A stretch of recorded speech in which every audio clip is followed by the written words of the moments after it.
Ndabyeko Sheikh Kiti bye yayogedde ebitali birungi era Sheikh Kiti yavuddeyo ne yeetondera ye bali kwetonda. Sheikh Kiti kankuwa amagezi nga mutabaniwo nze sijja kuvuma naye lekerawo okwogera ku bintu by'otamanyi.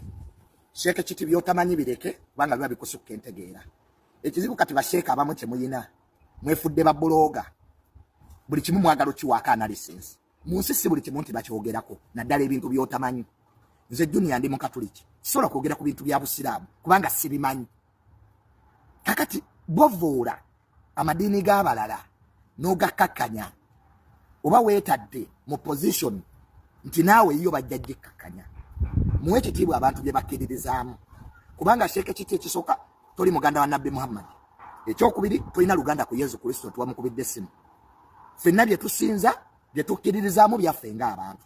Kati tulina moral jurisdictions to lecture anybody about what we believe in. Kubanga tumumanyi. Ekyokwe nalabye abaga nti Sheikh Kiti byayogedde bituufu. Ekyo si kituufu. Okumanyira, okuvvoola n'obutamanya byanjawulo. So Sheikh Kiti byonna yabigase. Tamanyi byayogerako, avvoola ate amanyiira. Doza ekyo tekyalabise bulungi. Sheikh kitegeeza busomesa. Naye somesa ku by'omanyi, by'otamanyi bireke.